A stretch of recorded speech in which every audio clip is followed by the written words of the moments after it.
मित्र बदनापूर तालुक्यातील नाणेगाव इथं आलेलं आहे आणि लहुकी सुकना नदी नाणेगाव धोपटेश्वर नंतर आलेलं हे नाणेगाव आहे। नाणेगाव जवळ ही सुकना नदी वाहते आणि सुकना नदीच्या काठावर आपण जे बघत आहात हे पुरातन महादेवाचं मंदिर आहे।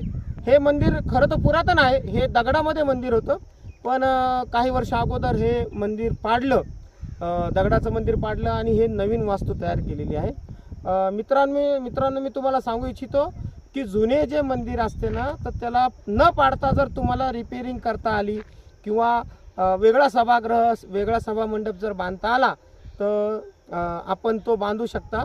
कारण की जुनं ते सोनं, जुनी वास्तू जर दिसली तर नक्कीच तुम्हाला ती वास्तू जुनी आहे, 100 वर्ष जुनी वर्ष 300 वर्ष अशी सांगता येते।